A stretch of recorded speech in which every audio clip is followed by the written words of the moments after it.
The Empire of Business, Section 2. The Common Interest of Labor and Capital. Address to Working Men. A great philosopher has pointed out to us that in this life, the highest reward that we can obtain is the purchase of satisfactions. I have purchased a great satisfaction, one of the greatest I have ever acquired. I have been privileged to help some of my fellow workmen help themselves. This library, Braddock, Pennsylvania, will give them an opportunity to make themselves more valuable to their employers and so lay up intellectual capital that cannot be impaired or depreciated. It is very unfortunate that the irresistible tendency of our age, which draws manufacturing into immense establishments, requiring the work of thousands of men, renders it impossible for employers who reside near to obtain that intimate acquaintance with employees which under the old system of manufacturing in very small establishments made the relation of master and man more pleasing to both. When articles were manufactured in small shops by employers who required only the assistance of a few men and apprentices, the employer had opportunities to know everyone, to become well acquainted with each, and to know his merits both as a man and as a workman, and on the other hand, the workman, being brought into closer contact with his employer, inevitably knew more of his business, of his cares and troubles, of his efforts to succeed, and, more important than all, they came to know something of the characteristics of the man himself. All this is changed. Thus, the employees become more like human machines, as it were, to the employer, and the employer becomes almost a myth to his men. From every point of view, this is a most regrettable result, yet it is one for which I see no remedy. The free play of economic laws is forcing the manufacture of all articles of general consumption more and more into the hands of a few enormous concerns, that their cost to the consumer may be less. There is no longer any room for conducting the manufacture of such articles upon a small scale. Expensive works and machinery costing millions are required, as the amount per ton or per yard of what we call fixed charges is so great a factor in the total cost that whether a concern can run successfully or not in many cases depends on whether it divides these fixed charges, which may be said to be practically the same in a large establishment as in a smaller, by 1,000 tons per day or by 500 tons per day of product. Hence, the reason for the continual increase year by year in the product of your mills, not that the manufacturer wishes primarily to increase his product, but that the strain of competition forces him into extensions that he may thereby reduce more and more per ton or per yard these fixed charges upon which the safety of his capital depends. It being therefore impossible for the employers of thousands to become acquainted with their men, if we are not to lose all feeling of mutuality between us, the employer must seek their acquaintance through other forms, to express his care for the well-being of those upon whose labor he depends for success, by devoting part of his earnings for institutions like this library, and for the accommodation of organizations, such as the cooperative stores which occupy the lower floor of this building, and I hope in return that the employees are to show by the use which they make of such benefactions that they in turn respond to this sentiment upon the part of employers wherever it may be found. By such means as these, we may hope to maintain to some extent the old feeling of kindliness, mutual confidence, respect, and esteem, which formerly distinguished the relations between the employer and his men. We are younger than Europe, and have still something to see from the older land in this respect, but I rejoice to see that many manufacturers in this country are awaking to the sense of duty to their employees, and what is even still more important are the evidences which we find among our workmen of a desire to establish societies which cannot but be beneficial to themselves. It is all well enough for people to help others, but the grandest result is achieved when people prove able to help themselves. Another important feature which may be referred to is that in Pittsburgh, labor generally is paid so well that the workman can save something every month if only he will make the effort. Nothing can exceed the importance of saving part of his earnings. The workman who owns his own home has already a sure foundation upon which to build the competence which is to give him comfort and independence in old age. I have said how desirable it was that we should endeavor, by every means in our power, to bring about a feeling of mutuality and partnership between the employer and the employed. Believe me, the interests of capital and labor are one. He is an enemy of labor who seeks to array labor against capital. He is the enemy of capital who seeks to array capital against labor. I have given the subject of labor and capital careful study for years, and I wish to quote a few paragraphs from an article I published years ago. Quote, "The greatest cause of the friction which prevails between capital and labor, the real essence of the trouble, and the remedy I have to propose for this unfortunate friction. The trouble is that men are not paid at any time the compensation proper to that time. All large concerns necessarily keep filled with orders, say for 6 months in advance, and these orders are taken, of course, at prices prevailing when they are booked. This year's operations furnish perhaps the best illustration of the difficulty. Steel rails at the end of last year for delivery this year were $29 per ton at the works. Of course, the mills entered orders freely at this price, and kept on entering them until the demand, growing unexpectedly great, carried prices up to $35 per ton. Now the various mills in America are compelled for the next 6 months or more to run upon orders which do not average $31 per ton at the seaboard and Pittsburgh, and say $34 at Chicago. Transportation, ironstone, and prices of all kinds have advanced upon them in the meantime, and they must therefore run for the bulk of the year upon very small margins of profit. But the men, noticing in the papers the great boom in steel rails, very naturally demand their share of the advance, and under our existing faulty arrangements between capital and labor, they have secured it. The employers, therefore, have grudgingly given what they know under proper arrangements they should not have been required to give, and there has been friction and still is dissatisfaction upon the part of the employers. Reverse this picture. The steel rail market falls again. The mills have still 6 months' work at prices above the prevailing market, and can afford to pay men higher wages than the then existing state of the market would apparently justify. But having just been immersed in extra payments for labor which they should not have paid, they naturally attempt to reduce wages as the market price of the rails goes down, and there arises discontent among the men, and we have a repetition of the negotiations and strikes which have characterized the beginning of this year. In other words, when the employer is going down, the employee insists on going up, and vice versa.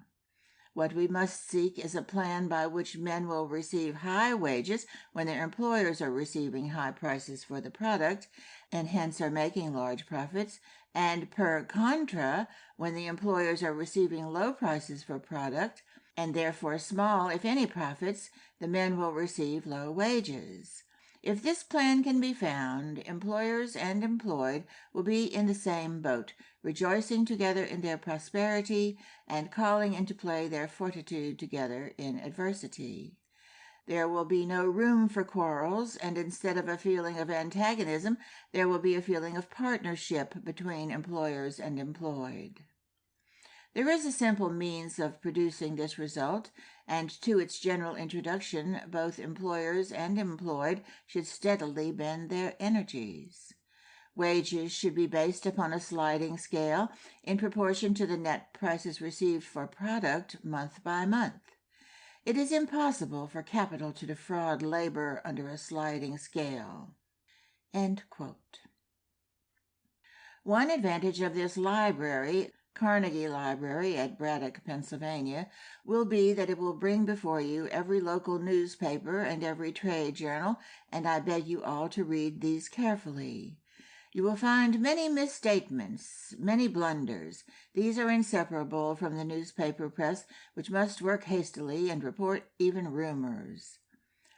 But by studying the principal journals, the tendency of affairs can be correctly seen. Newspapers will not give you a correct statement of the prices of material. Manufacturers are disposed to give the brightest coloring to the situation, to report the highest sales made with a view to maintain prices and induce customers to purchase. They will probably not report how low they have been compelled to sell in order to meet competition and keep works running. Nevertheless, a careful perusal of the newspapers and trade journals, as I have said, will enable you to form a general opinion of the trend of events in the commercial world. If you read the papers today, you will know that out of 13 mills engaged in the manufacture of steel rails in this country, not more than 3 are running to their capacity. Only 1 mill in all the West is making rails, North Chicago, and I am sorry to say that it seems probable that even that one will not be able to run continuously. The most melancholy feature in all the disputes between labor and capital is that it is scarcely ever capital that succeeds in breaking down the price of labor, but alas, it is labor which stabs labor. Look around you and see labor working for 10, 20, and even 30% less in some mills, and at Johnstown and Harrisburg for less than 1/2 what we pay for skilled labor in this district. And then in your hearts blame not capital, but consider employers who regret their reductions in wages, who stand out against them and run for years at higher prices as the best friends of labor, even although at last they must frankly confess that if they are to give their men steady employment and save their capital and works, they are forced to ask them to work at the rates obtained by their competitors. The first employer who reduces labor is labor's enemy, but the last employer to reduce labor may be labor's staunchest friend. The fatal enemy of labor is labor, not capital. The greatest character in the public life of Britain and the staunchest friend of the Republic in its hour of need, the radical John Bright, being once asked what was his most valuable acquisition, replied, "A taste for reading." I can truthfully say from my own experience that I agree with that great man. Most anxious to give you the best advice in my power, I advise you to cultivate the taste for reading. When I was a boy in my teens in Allegheny City, Colonel Anderson, whose memory I must ever revere, who had a few hundred books, gave notice that he would lend these books every Saturday afternoon to boys and young men. You cannot imagine with what anxiety some of us who embraced this opportunity to obtain knowledge looked forward to every Saturday afternoon when we could get one book exchanged for another. The principal partner with me in all our business, Mr. Phipps, equally with myself, had obtained access to the stores of knowledge by means of this benefactor. It is from personal experience that I feel that there is no human arrangement so powerful for good, there is no benefit that can be bestowed upon a community so great as that which places within the reach of all the treasures of the world which are stored up in books. We occasionally find traces, even at this day, of the old prejudice which existed against educating the masses of the people. I do not wonder that this should exist when I reflect upon what has hitherto passed for education. Men have wasted their precious years trying to extract education from an ignorant past, whose chief province is to teach us not what to adopt, but what to avoid. Men have sent their sons to college to waste their energies upon obtaining a knowledge of such languages as Greek and Latin, which are of no more practical use to them than Choctaw. I have known few college graduates that knew Shakespeare or Milton. They might be able to tell you all about Ulysses or Agamemnon or Hector, but what are these compared to the characters that we find in our own classics? One service Russell Lowell has done, for which he should be thanked. He has boldly said that in Shakespeare alone we have a greater treasure than in all the classics of ancient time. They have been crammed with the details of petty and insignificant skirmishes between savages and taught to exalt a band of ruffians into heroes, and we have called them educated. They have been educated as if they were destined for life upon some other planet than this. They have in no sense received instruction. On the contrary, what they have obtained has served to imbue them with false ideas and to give them a distaste for practical life. I do not wonder that a prejudice has arisen and still exists against such education. In my own experience, I can say that I have known few young men intended for business who were not injured by a collegiate education. Had they gone into active work during the years spent at college, they would have been better educated men in every true sense of that term. The fire and energy have been stamped out of them, and how to so manage as to live a life of idleness and not a life of usefulness has become the chief question with them. But a new idea of education is now upon us. We have begun to realize that a knowledge of chemistry, for instance, is worth more than a knowledge of all the dead languages that ever were spoken, a knowledge of mechanics more useful than all the classical learning that can be crammed into young men at college.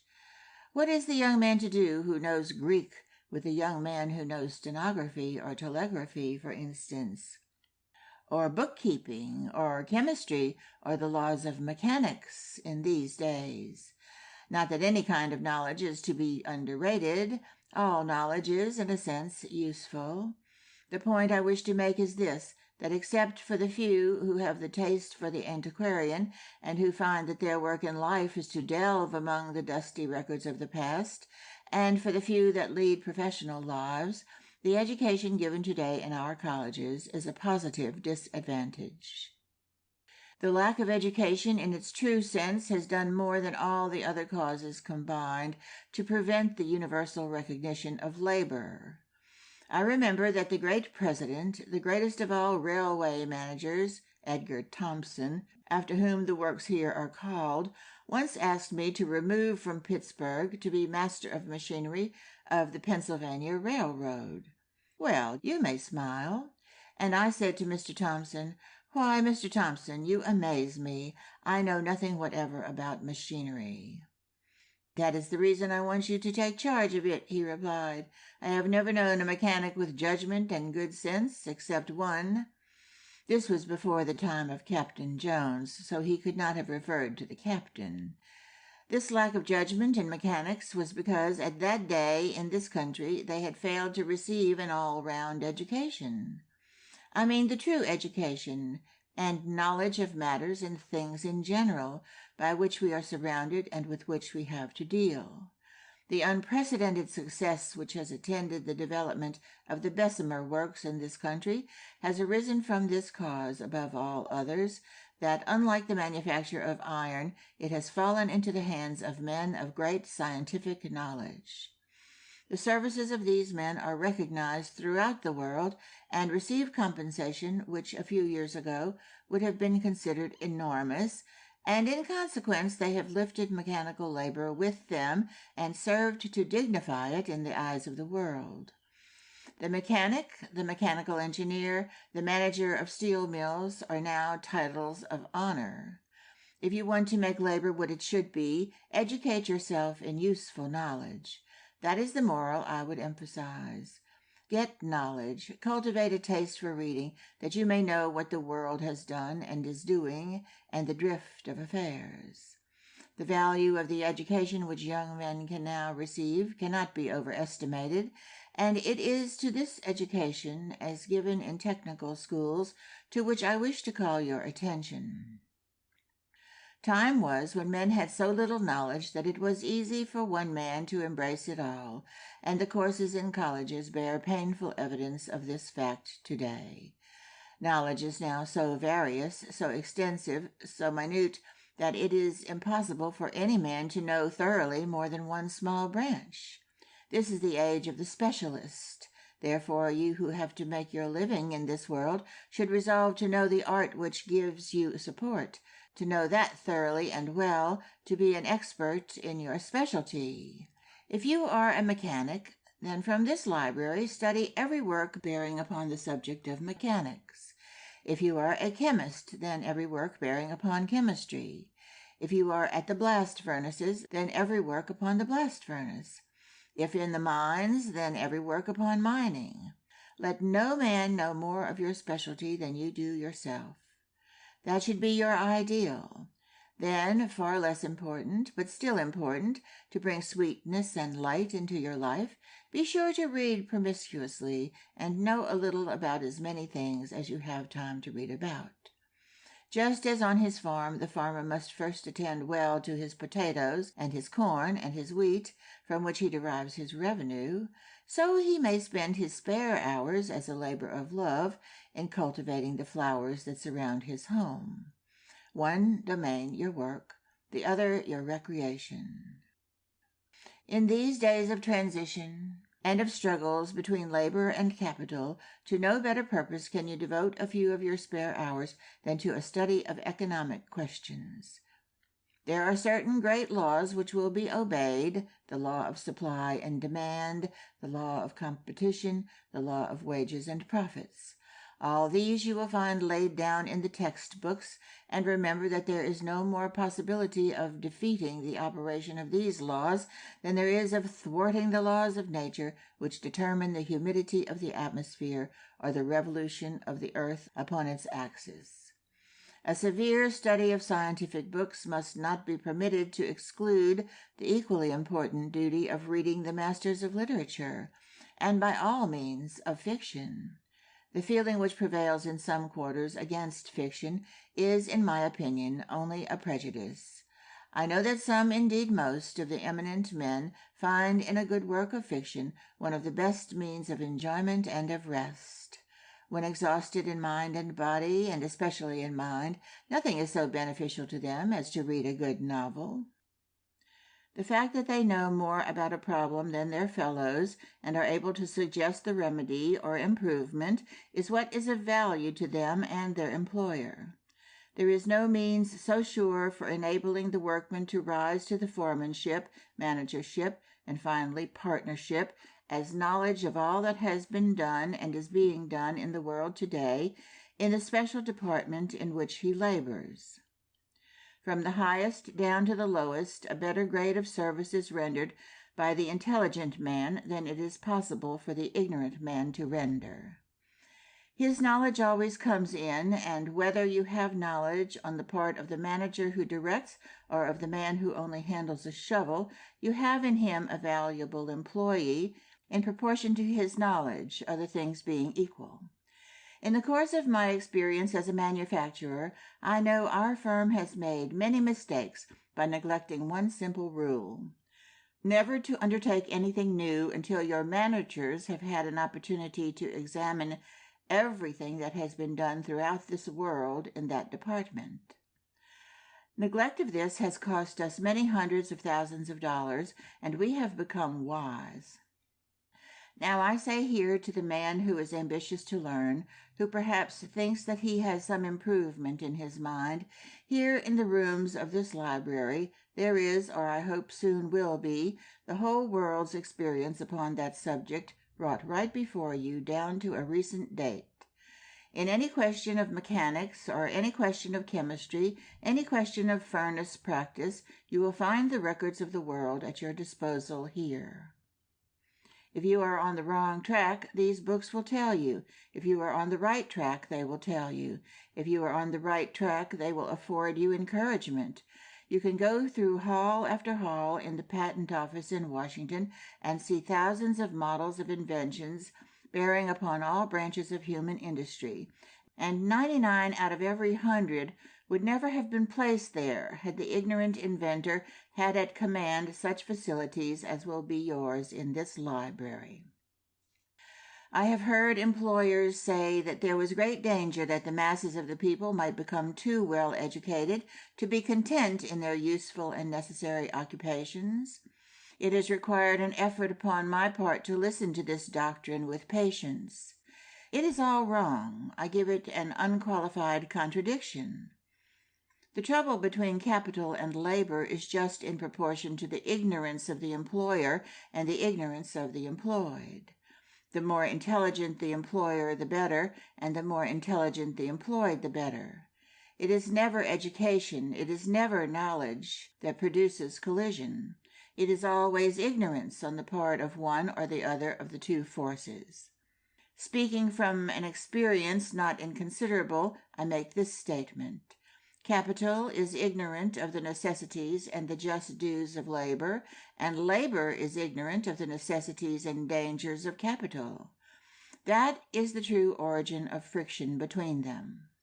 More knowledge on the part of capital of the good qualities of those that serve it, and some knowledge on the part of the men of the economic laws which hold the capitalists in their relentless grasp, would obviate most of the difficulties which arise between these two forces, which are indispensably necessary to each other.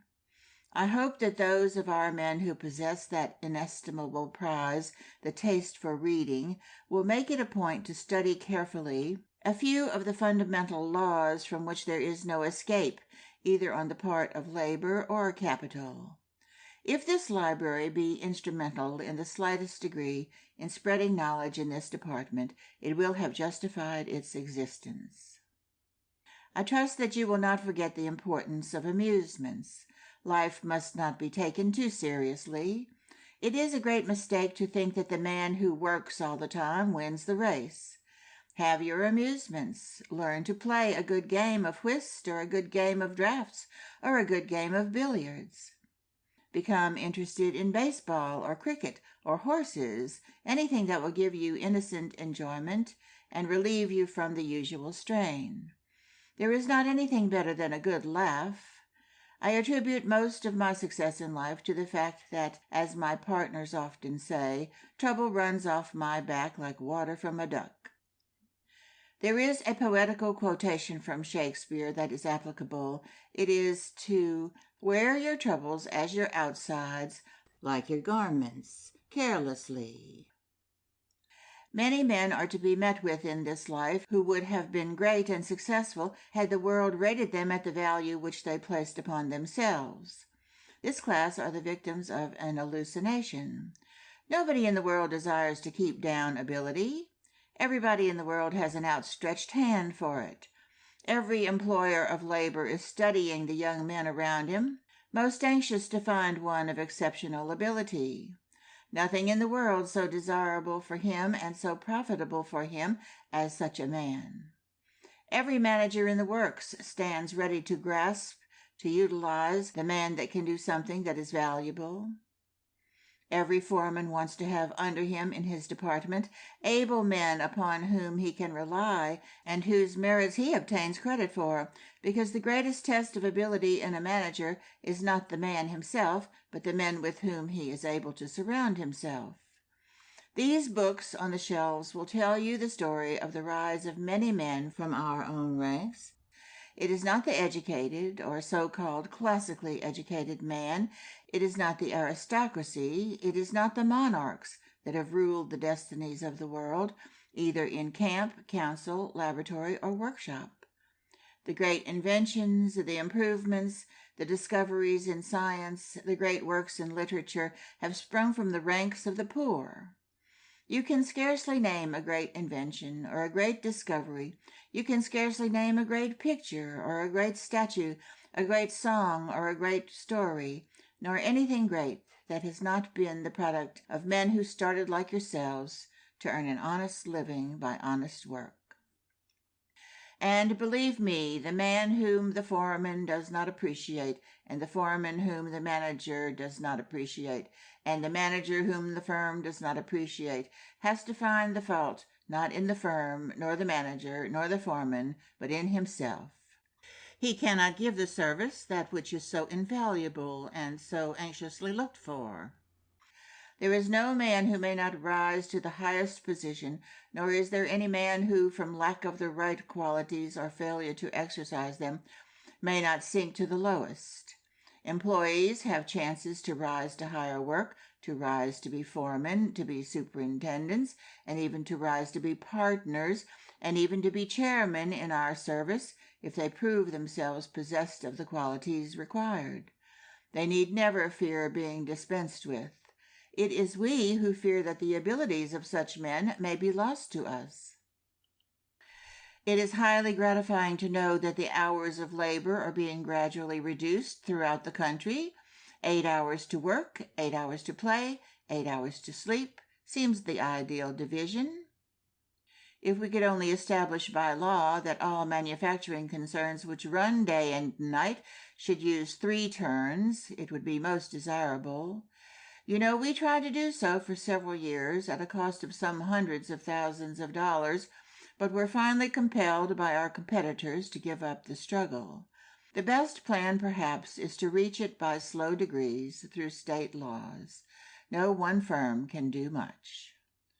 All its competitors in the various states must be compelled to do likewise, for in our days profits are upon so narrow a margin that no firm can run its works except under similar conditions with its competitors. It is necessary, therefore, that laws should be secured, binding upon all. We should be glad to support such a law, but even as at present, if workmen use well the time they have at their disposal, they will soon rise to higher positions. You need not work 12 hours very long. Most of us have worked more hours than 12 in our youth. The workman has many advantages today over his predecessors. A sliding scale for his labor ranks him higher than before as a man and a citizen. The proportion of the joint earnings of capital and labor given to labor never was so great and is constantly rising. The earnings of capital never were so low.